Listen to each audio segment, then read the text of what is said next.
Más información en www.cadero.com.ar. Este es un mensaje de la Cámara Argentina de Radios Online.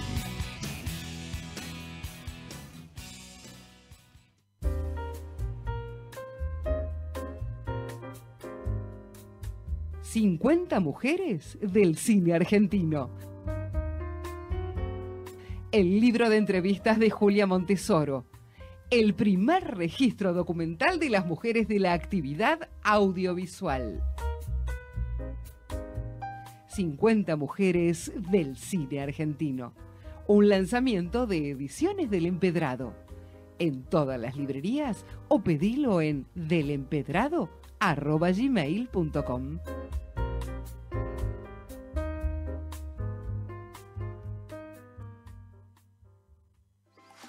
¿Te gusta el arte y el diseño? Regala Arte Matilda.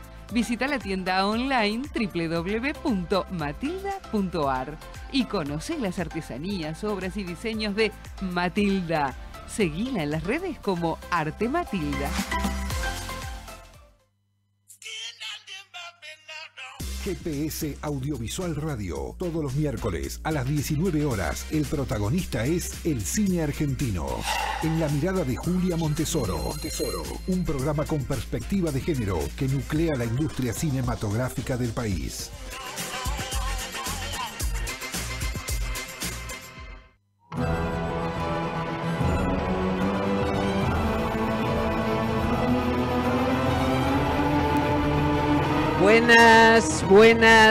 Buenas. Bienvenidos a GPS Audiovisual Radio. Esta es nuestra cuarta temporada en el aire, con la producción periodística de Norberto Chap, la conducción de quien les habla, Julia Montesoro, y en los controles, Gonzalo Soraes. Vamos ya a nuestro primer invitado de hoy.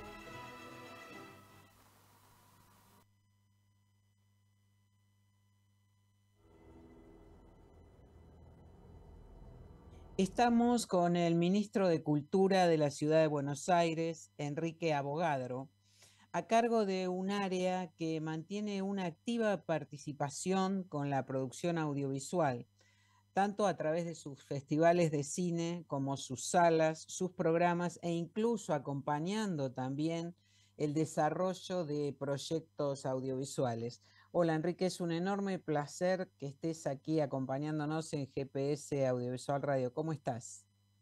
Muy bien, encantado de estar acá. Es un espacio que, por supuesto, valoramos muchísimo justamente por la difusión que hace de todo lo que sucede en torno a un sector que es central para la cultura de nuestra ciudad y también en términos de la industria cultural y creativa como es la audiovisual. Así que encantado. Bueno, un enorme placer, nuevamente lo reitero. ¿Cuál es el estado actual de la cultura de Buenos Aires en el área audiovisual específicamente?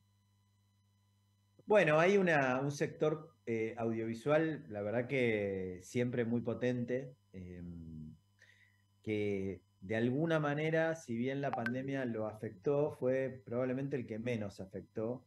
Trabajamos mucho para que no se interrumpieran los rodajes durante la pandemia. Sí. Teniendo en cuenta que ya de por sí es un sector bastante protocolarizado, fue más fácil establecer reglas claras como para que el sector pudiera trabajar. Yo veo un sector vital que por un lado está parado obviamente a hombros de una historia ilustre, como es la historia del audiovisual argentino, digamos, del cine, después de la televisión, la publicidad, eh, pero digamos con toda esa gran historia detrás y al mismo tiempo atravesando los cambios que de alguna manera atraviesan a la industria a nivel global. El más visible es la preponderancia de las plataformas, la generación de contenidos para estas mismas plataformas, con un formato donde hoy parecen ser las series, digamos, el formato más relevante. Y entonces también el desarrollo, digamos, por un lado de los actores de siempre, las productoras que han tenido siempre un desarrollo de proyectos relevantes, pero a la par de ellos, otros nuevos actores en el campo de la producción que aparecen también como jugadores relevantes en este nuevo escenario, ¿no? Y trayendo y desarrollando proyectos para estas grandes plataformas. A la vez, un sistema de promoción pública a nivel nacional en crisis, principalmente porque, digamos, hay una dificultad para pensar un esquema de estímulo a mediano y largo plazo que esté actualizado, digamos, acorde a los problemas de la época. Y siento que todas las discusiones son muy de lo urgente, del presente, como la en su momento necesaria discusión de la extensión de las asignaciones específicas que hubo el año pasado, que motorizó a todo el sector, pero que de alguna manera a mí me dejó con gusto a poco, porque no se discutió después cuál es la política cultural más relevante hoy, sino que más bien lo que se buscaba era garantizar los recursos, pero sin poner en crisis qué se hace con esos recursos. Entonces creo que ahí hay un punto clave que es, bueno, darnos un espacio de discusión, de debate sobre cuál debiera ser la arquitectura de apoyo público al sector, teniendo en cuenta los cambios que mencionaba antes.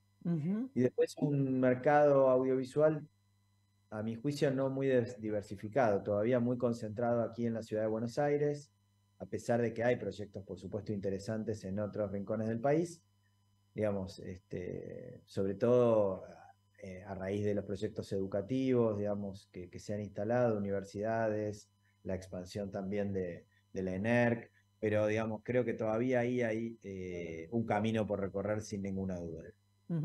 Descentralizar, ¿no? Y en ese sentido, bueno, el Ministerio de Cultura de la Ciudad de Buenos Aires tiene una serie de propuestas con las que entiendo, vos me dirás si estoy equivocada o no, busca justamente esa tan mentada federalización.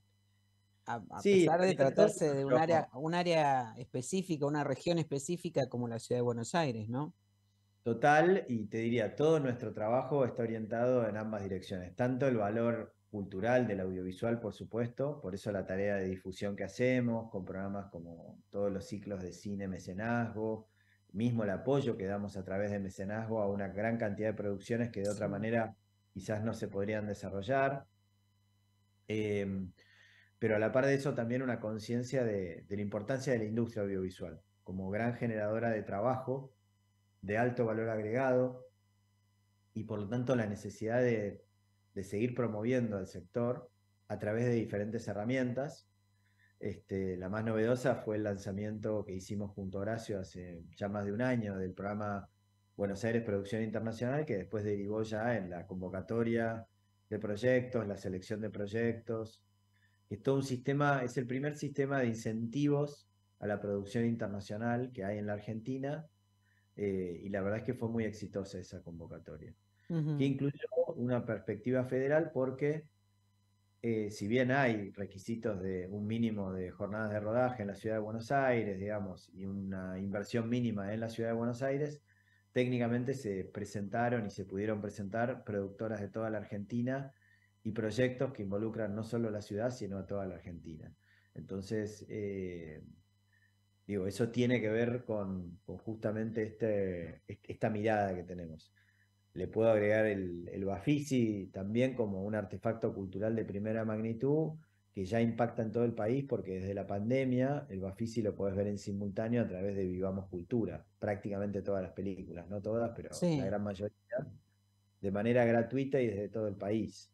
Y también porque el Bafisi tiene una versión itinerante donde hemos estado en diferentes rincones del país teniendo la oportunidad de presentar no solamente las películas, sino también en muchos casos a directoras, directores, etc. O sea que esa vocación está y tiene que ver con una vocación que tiene la ciudad de Buenos Aires por responsabilidad más que vocación de, siendo la ciudad de todos los argentinos, la capital del país, mantener muy vivo el vínculo cultural con toda la Argentina.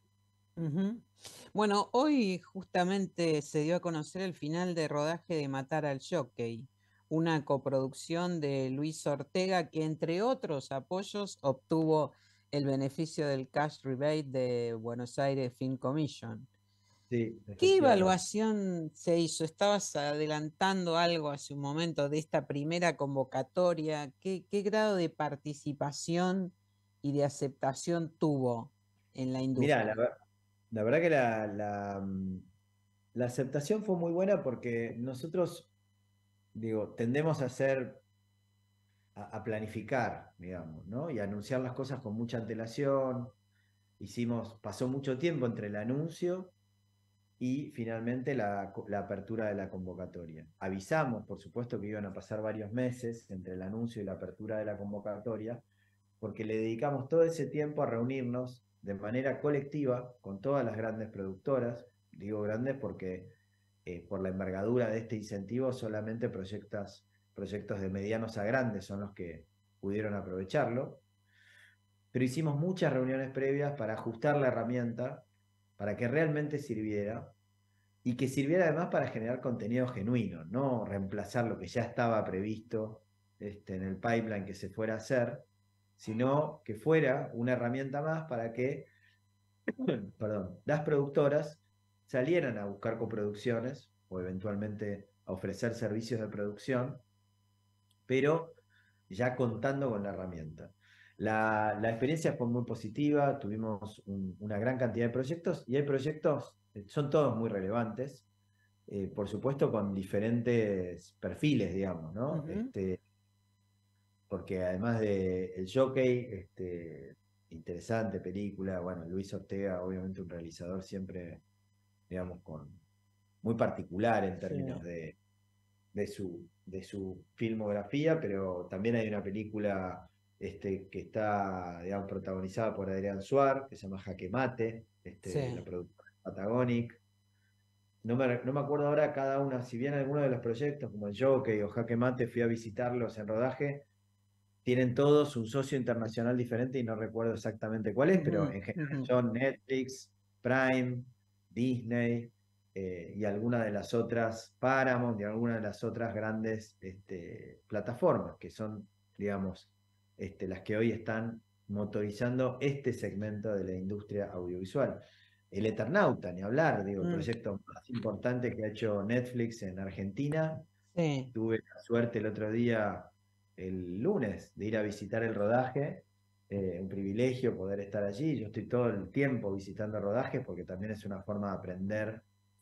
Cada vez que voy a cualquier rodaje me divierte porque estoy todo el tiempo preguntando, ¿y esa persona qué hace? ¿Y esa persona qué hace? Eh, Más que nada porque para los que no conocen la industria audiovisual, de golpe lo que ven es los actores en pantalla, el despliegue Sí, sí. escenográfico, pero es una enorme cantidad de gente que trabaja detrás de cualquiera de estas producciones. Son todos conocimientos técnicos muy específicos, que requieren saberes específicos, que muchas veces esos saberes, si bien se enseñan en las universidades, en general se aprenden haciendo, en Sí. campo, digamos, ¿no? Eh, y eso también a mí me dispara nuevas preguntas. ¿Qué pasa si nos va muy bien? Y de golpe hay más demanda de talento que oferta. Eso es un problema que podemos llegar a tener. Ujú, ujú. Eh, ya hoy, tanto equipamiento técnico como personas, a veces hay restricciones, porque Sí, además el talento argentino viaja mucho por el mundo, se lo llevan. Uruguay ha desarrollado una industria que hasta hace pocos años era inexistente y sí. gracias a los estímulos que lanzaron ellos con mucha antelación y lamentablemente también producto de, digamos, de los vaivenes macroeconómicos de nuestro país que hace que sea muy difícil tener un socio internacional porque le estamos cambiando las reglas de juego cada instante. Eso ha hecho que un poco al calor de la industria argentina vaya creciendo la industria uruguaya. No está mal, no es que me pongan, no me molesta que Uruguay tenga una industria, todo No. lo contrario, creo que pueden ser muy complementarias, pero bueno, es un lindo ejemplo de un país que no lo tenía y hoy tiene un desarrollo, ¿no? Ujú, ujú. Sí, y es una pena que teniendo nosotros justamente todo este talento y tecnología que existe en el país, eh, ese mercado se nos vaya achicando, ¿no? O se pierdan posibilidades, o sea, Totalmente. resulte más difícil de generar estos proyectos a gran escala, ¿no? Vivamos Cultura es la plataforma digital de Buenos Aires que permitió conquistar audiencias no convencionales. A través de ella se conoce la programación de festivales, como comentabas recién, el Bafisi, La Mujer y el Cine, ahora mismo construir cine, ciclos de cine. ¿Tenías previsto la expansión que alcanzó esta plataforma? ¿Se vio favorecida, si la palabra cabe, por la pandemia y la aparición de nuevas audiencias? Mirá, la verdad es que la plataforma existe por la pandemia, porque de hecho nosotros lo que nos pasó fue que ni bien comenzó la pandemia, en la ciudad de Buenos Aires fue pionera en muy rápidamente salir a ofrecer alternativas de participación cultural desde el aislamiento que tuvimos que atravesar. Así fue que la primera plataforma que lanzamos, que ni siquiera era una plataforma, era una colección de links, pero estaban organizados, se llamaba Cultura en Casa. Y Sí. tuvimos durante los primeros meses de la pandemia mucha actividad en torno al tema. Me acuerdo incluso de la sala de Lugones, que la habíamos puesto online con algunas producciones, desde ya el Bafisi, etc. Luego, lo que pasó fue la evolución de Cultura en Casa hacia una plataforma propiamente dicha, que hoy tiene infinitas funcionalidades, que nos da además un vínculo con los usuarios mucho más directo, que permite cosas que obviamente una página con links no permite. Y de ahí entonces el desafío de montarle a la plataforma los grandes festivales, como el caso del Bafisi, pero también muchos otros festivales que corren a través de la plataforma. Esa experiencia es altamente positiva y nos llevó a pensar el proyecto más allá de la pandemia, y así fue, digamos. Hoy Vivamos Cultura tiene números muy potentes de visualizaciones, por supuesto con picos en torno a los grandes eventos culturales, pero un sostenido, digamos, público que se conecta no solo desde distintos lugares del país, sino de toda la Argentina.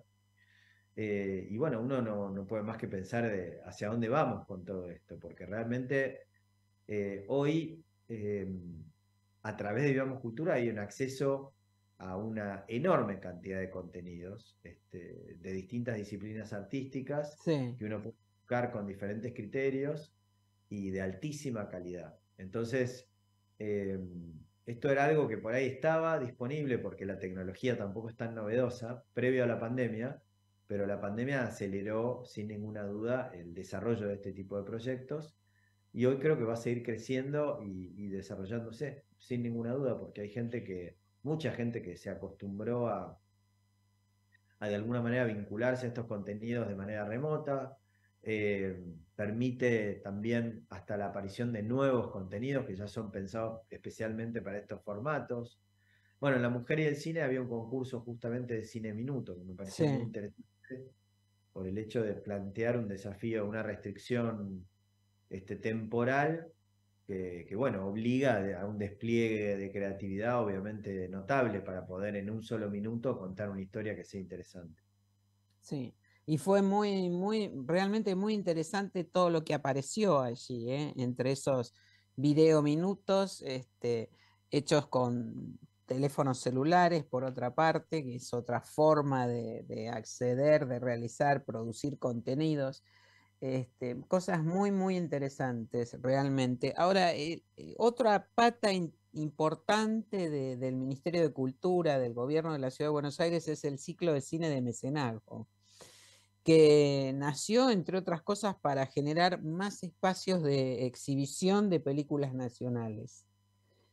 Es una demanda de los productores la falta de pantallas de exhibición para sus películas. ¿Crees que las salas de exhibición de Buenos Aires son suficientes para abastecer ese requerimiento? En realidad hay que repensar para mí mucho todo lo vinculado a la exhibición. Y pensarlo de manera muy creativa. Cine mecenazgo nos permite mostrar ese otro cine que muchas veces tiene muy poca pantalla y hacerlo además en diferentes barrios. Es una respuesta, es un trabajo realmente muy interesante que lleva adelante todo nuestro equipo de BA Audiovisual, que lo encabeza Paula Zubnik. Ujú. Creo que hay también que pensar con el sector qué otras cosas hacer para que la magia que sucede en el cine se siga dando, sin, por supuesto, menospreciar las posibilidades que trajeron estas plataformas y la posibilidad de ver desde la comodidad de nuestra casa una serie o una película, pero incluso una serie. Yo estuve en el estreno este año de la segunda temporada del Reino, que se Sí. hizo en el Coliseo, y dieron los primeros 2 capítulos en pantalla gigante, y cuando salía le dije a la gente de Netflix, escúchenme, es abismal la diferencia entre ver, por supuesto El Reino es una serie hecha por KIS, con calidad cinematográfica, pero es Sí, abismal la diferencia entre verla en una pantalla de cine que verla en casa o incluso, no sé, en un gimnasio, en el celular o en el sí, colectivo, como sí, ni muchas hablar, veces se ni hablar. consumen estos contenidos. Además no tenés las interrupciones, estás dentro de la historia. A mí me encanta ir al cine solo, es algo que hago cuando puedo, escaparme, porque realmente estoy adentro de la película y salgo de ver una película cuando voy solo y me lleva varios minutos volver a tierra. Estoy en la ciudad como si estuviera en un decorado, como si estuviera todavía atravesado, o en realidad estoy en ese momento atravesado por la historia que acabo de ver. Eh, esa magia del cine se vive en el cine, y yo creo que ese componente es absolutamente irreemplazable. Entonces, pensar de qué manera llevar a las nuevas generaciones al cine. Bueno, el pase cultural, por ejemplo, que es una tarjeta que le damos a todos los chicos de las escuelas públicas en la ciudad de Buenos Aires, eh, y donde tienen plata y tienen la libertad de elegir qué hacer con esa plata, el principal consumo es justamente ir al cine, junto con la compra de libros también. Son 2 buenas noticias. O sea, vos le das plata a los chicos, le decís solamente la podés gastar en cultura y van al cine. Probablemente van a ver una de superhéroes, cosa que no está mal, porque por ahí son chicos que no tuvieron la oportunidad de sentarse en la oscuridad de una sala a ver una película. Y ya de por sí, digamos, no hace falta ser totó como para darse cuenta de la magia que sucede ahí dentro, ¿no? Entonces, Sí, ¿qué más se puede hacer? Bueno, se pueden hacer eventos específicos para atraer nuevos públicos, con un formato más festivalero, se puede pensar en proyecciones en lugares no convencionales, a su vez que estas proyecciones sean llamadores a después poder seguir una experiencia más, digamos, agradable como es la de efectivamente una sala de cine, que está pensado para eso. Eh, Creo que hay mucho para hacer en torno a este tema. A la vez, Argentina está muy lejos en cantidad de pantallas por habitante, no ya de, digamos, países de Europa, Estados Unidos, sino de la propia región. ujú, Entonces, también ahí hay un déficit que a mí no me queda claro que sea tarea del Estado cubrirla al 100%. Creo que el Estado tiene que opinar al respecto y promoverla, pero no sé si lo solucionamos poniendo pantallas Inca en todos lados. Insisto, no estoy en contra del claro. programa, ¿eh? Creo que está bien el programa, pero me pregunto de qué manera, porque estos países de la región donde hay muchas más pantallas por habitante que Argentina, no es que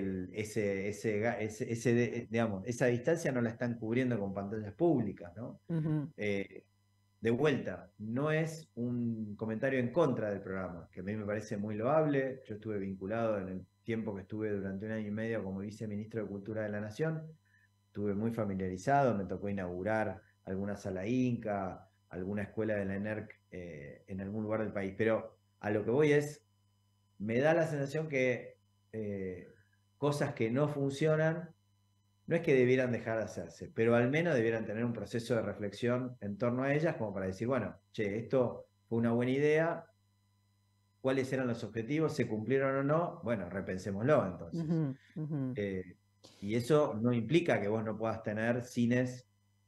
Digo, el Gomón, por ejemplo, me parece que es distinto quizás. Estoy igual, como estoy hablando contigo y con una audiencia que seguramente está muy familiarizada con todo esto, lo menciono. Al revés, el Gomón lo veo como una experiencia interesante porque te Sí, permite, porque tiene una curaduría, uno ve que hay una programación, y permite exhibir, en combinación con el resto de la oferta que hay en la ciudad de Buenos Aires. Ese combo te permite, como la Sala Lugones, y alguna otra pantalla, como las que tenemos en el Cultural San El Martín. Cultural San Martín, te iba a decir, que se está Claro. también posicionando poco a poco, ¿no? Como un Bueno, ahí espacio. tuvimos la suerte también de trabajando con otras instituciones, como las instituciones de documentalistas, permitirle a los documentales tener un estreno, también con la Academia del Cine trabajamos muchísimo. Pero ¿a qué voy? Buenos Aires es una ciudad muy sofisticada, que tiene una oferta muy diversa. Entonces, está bien que en nuestra ciudad haya pantallas por ahí de contenido específico. Lo que me pregunto es cómo hacer en lugares del país que no tienen ningún cine para que el público primero se familiarice con el ir al cine. Por eso es que yo no estoy en contra, a priori, de que alguien vaya a ver una película, como decía antes, de superhéroes, como antes 40 años A, 50 años A, por ahí iban a ver una de Cowboys, ¿entendés? Porque no me Sí. parece mal, me parece además virtuoso que uno pueda exponerse a todas las cinematografías. No soy chauvinista en ese sentido, más allá de explorar enormemente tener un cine argentino o una producción audiovisual argentina que cuente nuestras historias. También quiero que el público se forme en todas las cinematografías, como yo me formé gracias al Bafisi y gracias al Lorca y a la Lugones, Sí, sí. en esos otros cines que de otra manera uno no ve. Sí, sí, sí. Y llegar sobre todo en el interior del país, ¿no? Que es donde hay más déficit todavía de pantallas, de posibilidades de acceder al cine, al audiovisual, a la Totalmente, experiencia del cine, totalmente. digámoslo, ¿no? En el curso del año se inauguraron espacios de nombres esenciales del cine argentino, el monumento a Leonardo Fabio, las salas Graciela Borges y Manuel Antín en el Centro Cultural San Martín. ¿Hay algún reclamo familiar para homenajear a Luis Sandrini? Mira, justamente como es un tema de la familia, yo a la gente de cine le digo, para marearla un poco, que soy el padre de las bisnietas de Luis Sandrini. Este, bueno, yo tengo la suerte de estar, por mi familia política, metido en un ambiente de artistas, ¿no?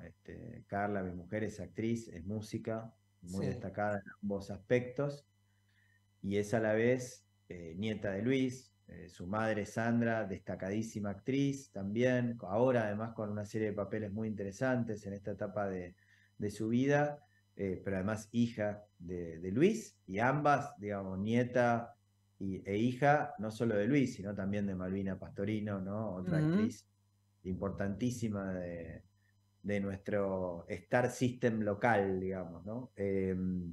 Y bueno, ahí Sandra tiene un documental que hizo y que realmente es muy sí, bonito, que lo hicieron además con participación de sus dos hijas, de Carla y de Roberta, en distintos temas creativos, que está avanzando finalmente hacia un estreno formal, digamos. No sé exactamente cuándo y tampoco quiero develar cuestiones que me gustaría que las cuenten más bien ellas, pero creo que si se estrena formalmente el documental, va a haber un momento también como para homenajear a Luis, no solo con el estreno de la película. Sería muy bueno, definitivamente, y muy necesario. Eh, es un actor que de alguna manera resume ese gran cine argentino a lo largo de todas sus etapas, ¿no? Desde el sí, cine mudo, al cine sonoro, al teatro, por supuesto, a la calle Corrientes explotada, de público, a la televisión, a su vínculo, también a su rol como productor, a su vínculo con la época de oro, a su vínculo con el cine de los 70s.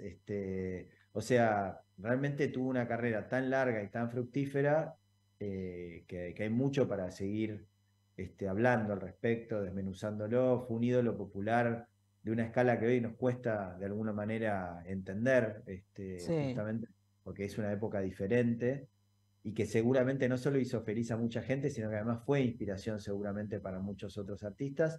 Y me consta que no solo en Argentina, porque en toda Hispanoamérica, digamos, justamente por el volumen que tenía nuestra industria audiovisual entonces, tiene un reconocimiento muy relevante.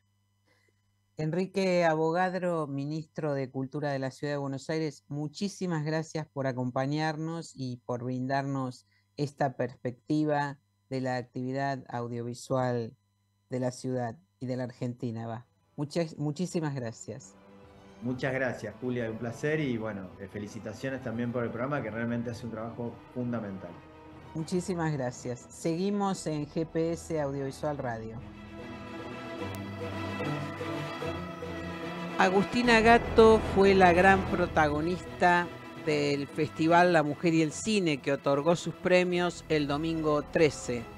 Además de ganar el premio al mejor cortometraje por Victoria, del cual es su directora y guionista, se llevó otros 6 galardones en diversos rubros. Estamos con Agustina Gatto. Muchas gracias por acompañarnos y por postergar tus otras actividades, Agustina, para estar aquí con nosotros en GPS Audiovisual Radio. ¿Cómo estás? ¿Cómo estás vos? Yo muy bien. Gracias por la invitación. Un placer. Bueno, Victoria fue una propuesta teatral dirigida y protagonizada por vos en microteatro, ¿no? Que decidiste pasar al lenguaje audiovisual del cine. ¿Cuándo empezaste a ver el proyecto como película?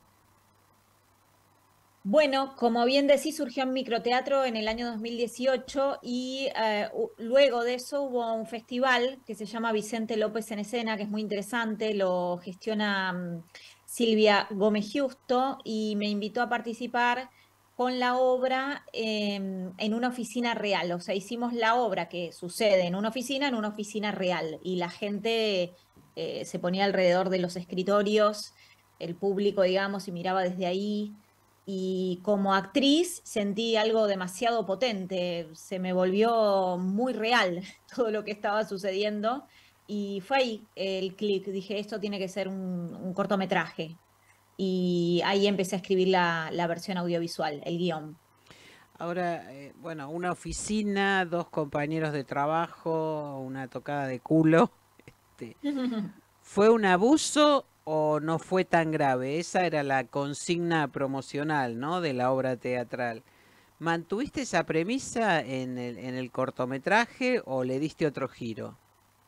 No, se trata básicamente de eso, de 2 compañeros de trabajo que además son amigos.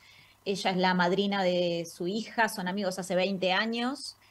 Y en una fiesta que sucedió anoche, a Victoria el jefe le toca el culo. Entonces, el corto se trata, y la obra de teatro se trata más bien de cómo se juega este hecho en esta amistad.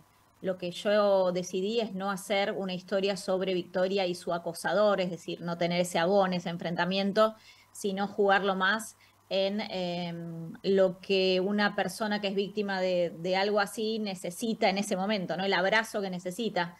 Pero a su vez el trabajo también fue pensar mucho en el personaje masculino. Yo no quería hacer, digamos, que él fuese un malo o detestable o deleznable o que lo podamos acusar.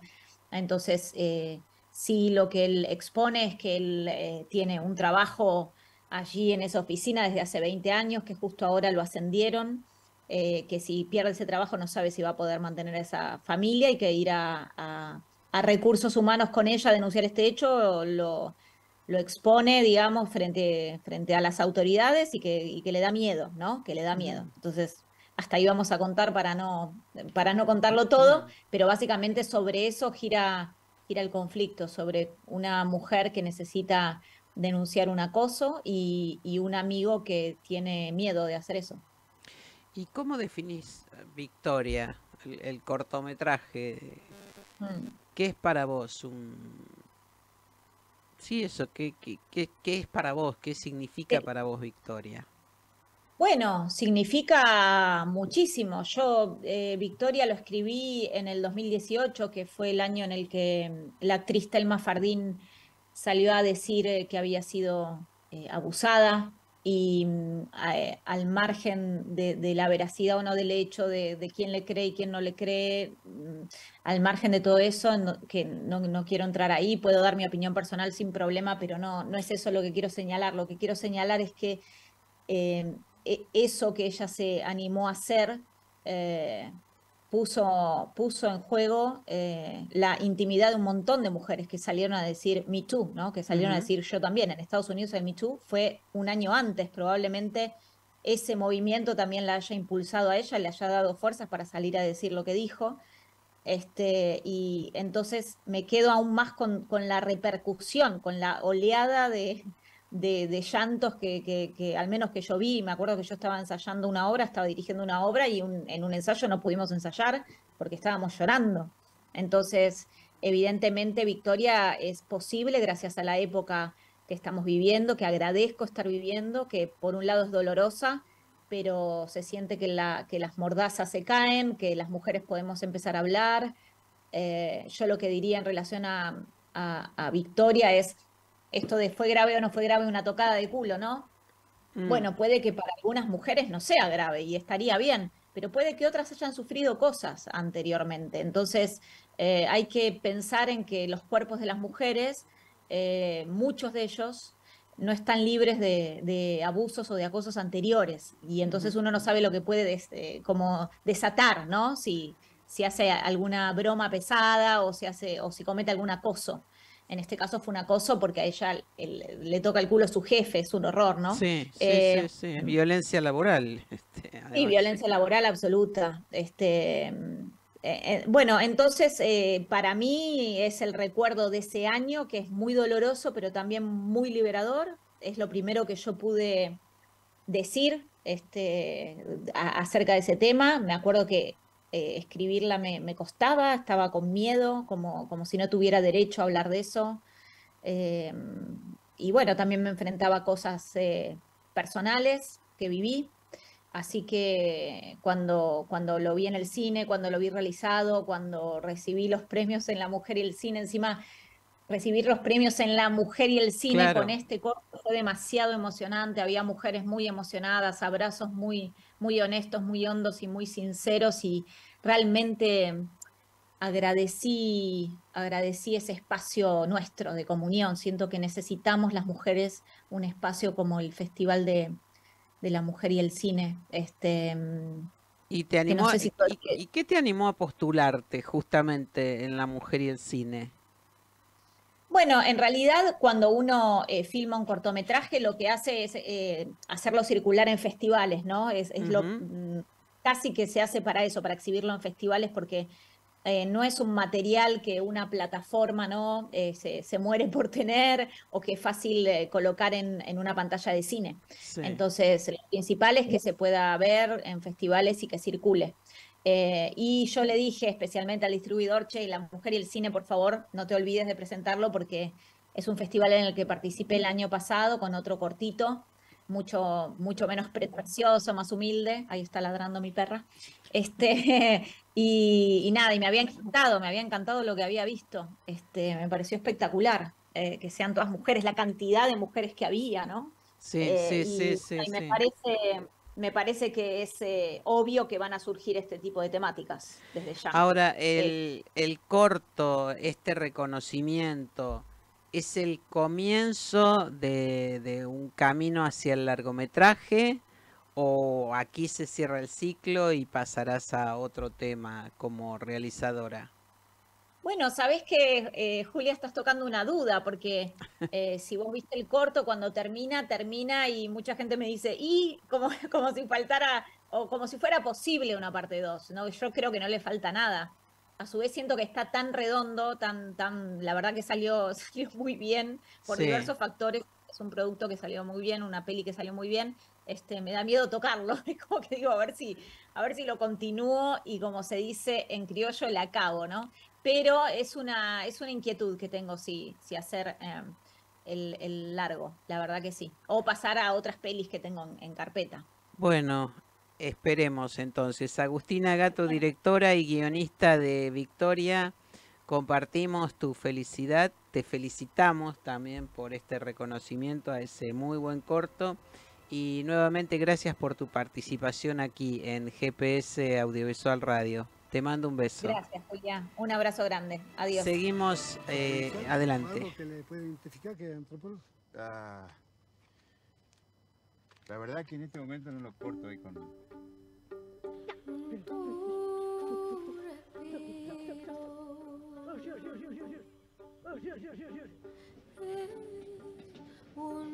El destino al viajar nunca es un lugar, sino una nueva manera de ver las cosas. De lo que vengo a enterarme, justo ahora que estoy investigando al despenador.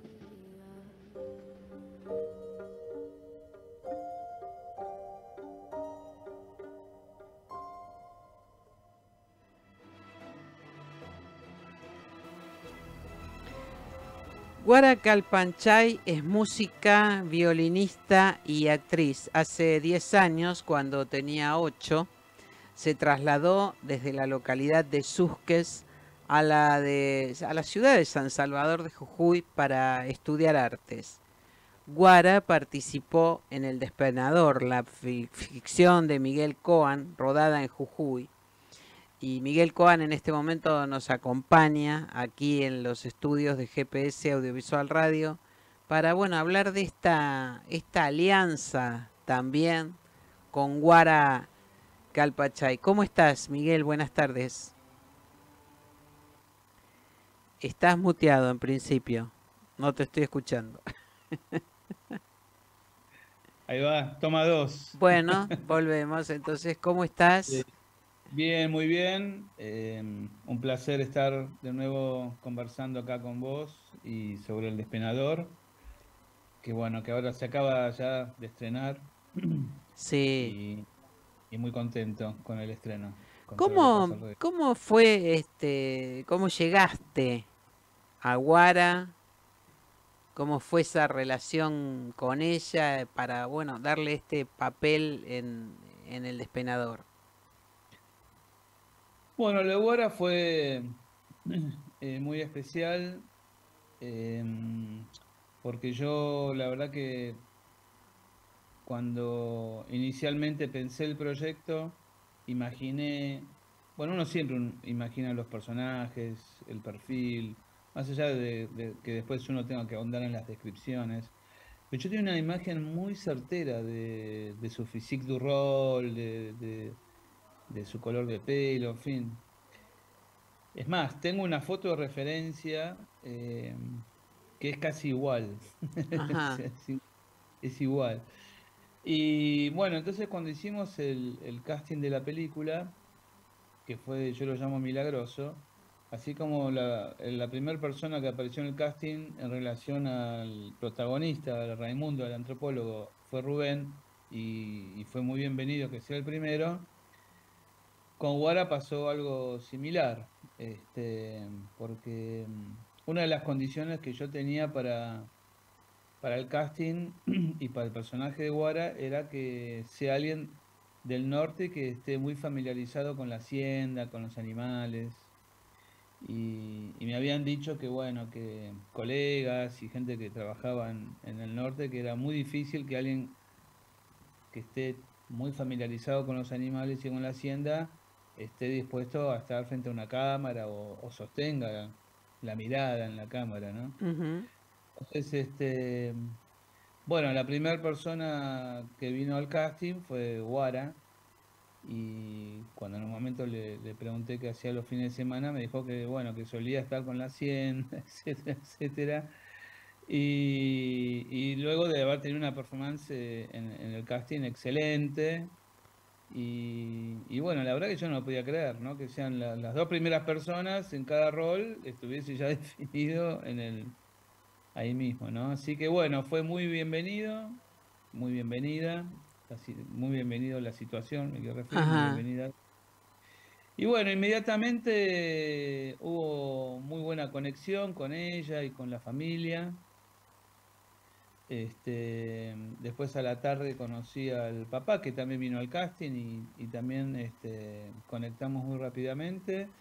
Y bueno, y en ese mismo viaje que hice o sea que por el casting duró en Jujuy, después fuimos a 2, 3 lugares más, fuimos a Xavi, fuimos a Yaca, fuimos a Brapampa, y al regreso me habían invitado a que conociera la finca donde ellos donde Guara se crió, la zona donde se había criado. Sí. Y cuando fui a la finca quedé deslumbrado con el lugar, con la casa.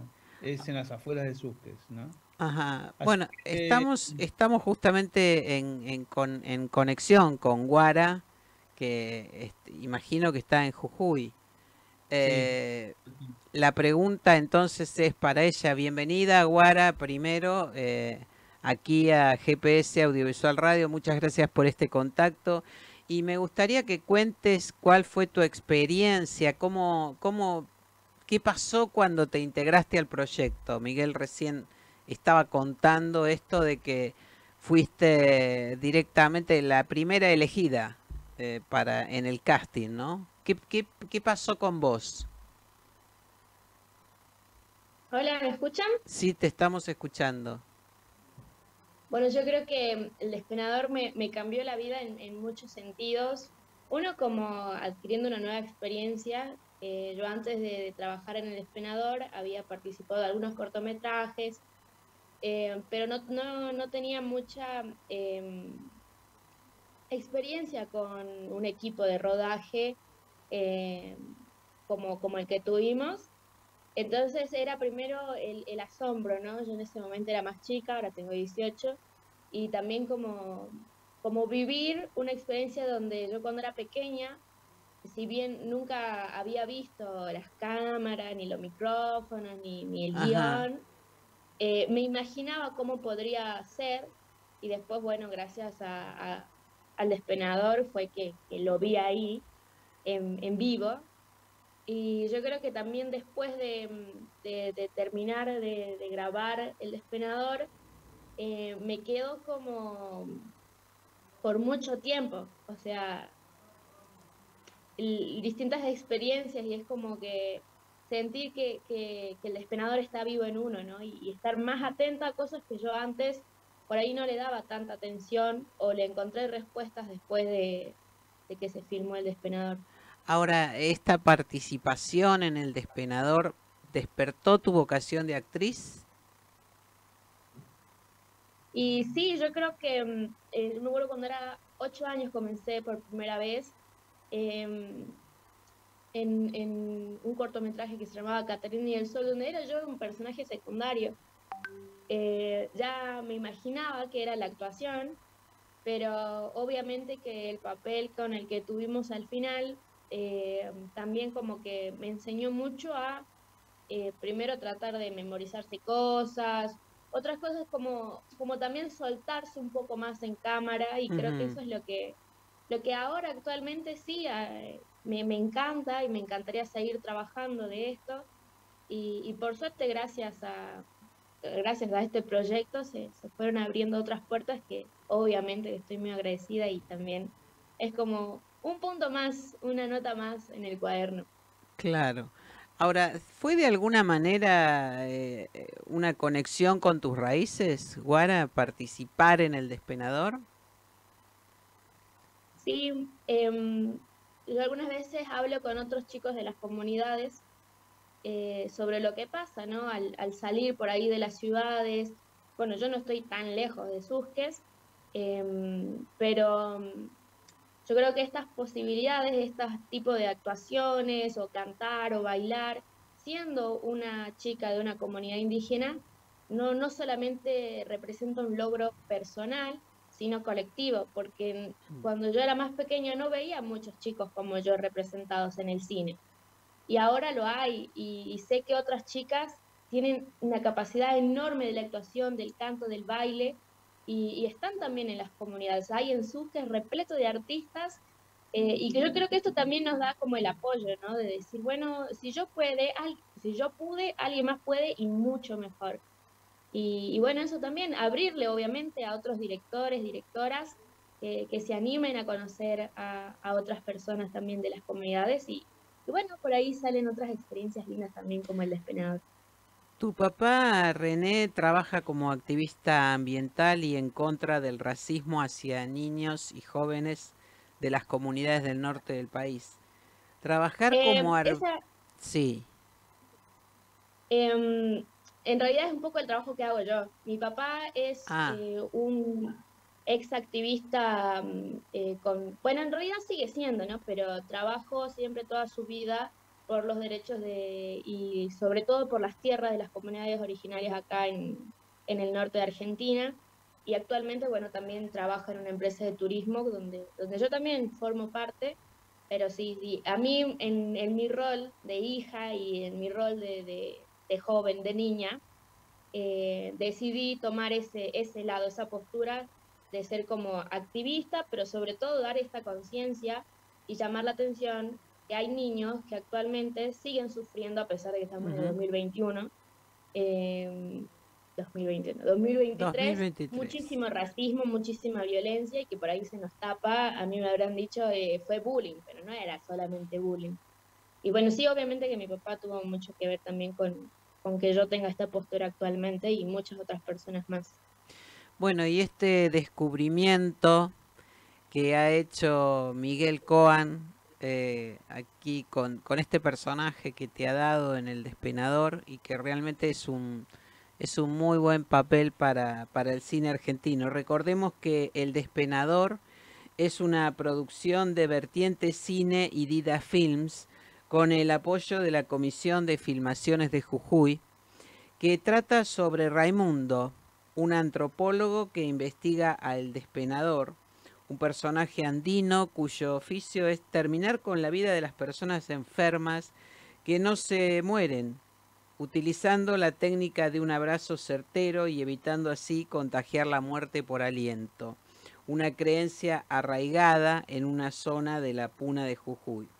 Sus protagonistas son Rubén Fleita y Guara Calpanchay, quien nos acompaña en la emisión de hoy, bajo la dirección de Miguel Coan. Continúa en exhibición en salas. Muchas gracias, Miguel, muchas gracias, Guara, y bueno, lo mejor entonces para El Despenador. Seguimos en GPS Audiovisual Radio.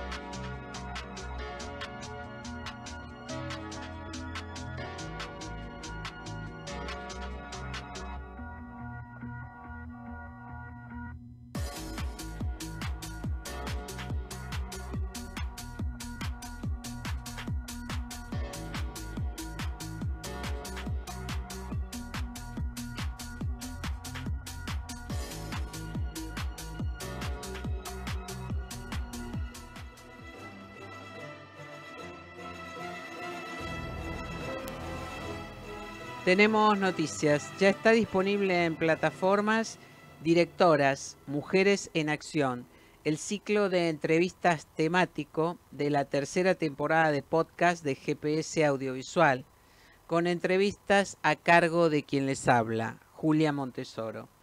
Directoras, Mujeres en Acción, pone el eje en las realizadoras audiovisuales surgidas esencialmente a partir del nuevo siglo, en la era de los grandes cambios que van desde la implementación de la tecnología digital hasta la perspectiva de género en las formas y las temáticas abordadas. El lunes 22 estará disponible un nuevo episodio correspondiente a Mara Pecio. Pablo Enciso, director del Santander Festival Internacional de Cine Independiente, el SANFIC, tuvo a su cargo la curaduría y selección del Foco Colombia en el Festival Construir Cine, que concluye mañana. Hacemos una recomendación muy especial. Mañana a las 20 en el Cine York se puede ver Camilo Torres Restrepo, El amor eficaz, la última película que integró el ciclo de Foco Colombia en el Festival Construir Cine. Estamos con Pablo Enciso, a quien le agradecemos mucho su participación aquí en GPS Audiovisual Radio. ¿Cómo estás, Pablo? Estás muteado y no te estamos escuchando. Perdón, buenas noches y un saludo muy especial a todas las oyentes y los oyentes. Gracias por la invitación. Y sí, nos honra mucho que en esta 10ª edición de Construir Cine el país invitado es Colombia. ¿Cómo se integró el Foco Colombia en el Festival Construir Cine? ¿Cómo surgió el vínculo y se decidió que Colombia fuera el país invitado, casi un homenaje también, ¿no? Sí, hace muchos años, desde el Fondo de Desarrollo Cinematográfico de Colombia, el FDC, que es el organismo rector del cine, como el INCA, venimos trabajando con diversos festivales, entre esos el Sanfisi, que soy director, en bastantes curadurías binacionales, obviamente Colombia, Argentina. Hace unos años el Feedback, Construir Cine, el Festival de Cine de Mar del Plata, Bafisi, viene apostando a curadurías de cine colombiano. También eso se debe a un gran movimiento de cine contemporáneo que se ha formado de directores y directoras colombianos que se forman acá en la FUC, en la UNA, en diversas universidades. Pero esta invitación puntual surge del director del festival, director de programación, Mario Durrey, de la directora Alejandra Marano. Desde el año pasado nos dieron la posibilidad de hacer una curaduría de 10 películas, pero bueno, el foco puntualmente tiene 5 películas y algunas otras películas que están en Video Minuto, en cortometrajes y en competencia internacional. De allí sale esta idea y bueno, tratamos de hacer una curaduría con referentes de nuestro cine y por supuesto con directores y directoras de este cine contemporáneo colombiano que tiene un movimiento muy interesante y muy bien recibido en Argentina. Por supuesto, en el pasado Bafisi, una de las películas de cine colombiano como Mudos Testigos, tuvo una mención en la categoría Vanguardia y Género, que es una de las categorías más interesantes del Bafisi. Exactamente. Ahora, ¿en qué consistió tu tarea de selección de estas 5 películas que integran el Foco Colombia de Construir Cine? ¿Hay elementos en común? Sí, hay elementos en común que la directora nos pidió que apostáramos mucho a este cine creado por realizadoras. Entonces nosotros podemos ver desde el referente más importante de nuestro cine, como Marta Rodríguez, como tú bien lo mencionabas, que la película mañana se proyecta, Camilo Torres Restrepo, El amor eficaz, pasando por estas nuevas realizadoras que tienen una mirada de un cine muy interesante, como Dioba, de la directora Adriana Rojas Espita, que es una directora que nosotros pensamos, bueno, un cine que tenga mucha relación, que dialogue un poco con el público porteño, que es un público conocedor de cine, y Adriana tiene una mirada muy cercana a Lucrecia Martel, a Lisandro Alonso, después, bueno, Mercedes Gaviria, que es una directora que reside en Buenos Aires hace ya muchos años. También entendemos que es una película de, si no si la vieron, que es Como el cielo después de llover. Es una mirada muy íntima, con unos átomos muy interesantes que maneja Mercedes, en esa mirada de desprenderse de un poco de ese nombre, de una forma muy linda, el apellido de su padre, Víctor Gaviria, pero es una película filmada en Argentina. También estuvimos con película de Hermanas, una directora colombiana que se llama Paula Ochoa, que es una directora que tiene una mirada muy parecida, cita, por supuesto, a Albertina Carri en algunas de sus películas, y entonces en este trabajo curatorial que hicimos entendíamos que tiene que haber también un diálogo, porque si bien son películas que casi todas, si no estoy mal, tuvieron su estreno en Argentina, necesitamos también atraer un público porteño, que es un público que sabe mucho de cine, pero por supuesto trayendo nuestra cinematografía. Bueno, mañana entonces concluye la 10ª edición de Construir Cine y allí a las 20 en el Cine York se podrá ver Camilo Torres Restrepo, El amor eficaz. Es la última producción de este muy importante foco que ojalá podamos se repita con más frecuencia y no solo en el marco de festivales. Pablo Enciso, gestor cultural, nacido en Colombia y radicado en Buenos Aires, gracias por tu participación aquí en GPS Audiovisual Radio. Que haya pronto nuevamente más cine colombiano en nuestras pantallas. Nos estamos despidiendo de este nuevo programa. Nos encontramos el miércoles próximo en Radio Trend Topic y en la plataforma de YouTube de GPS Audiovisual.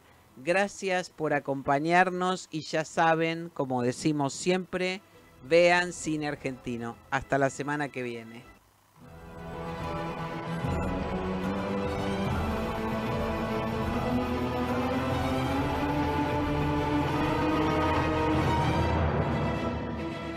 Esto fue GPS Audiovisual Radio.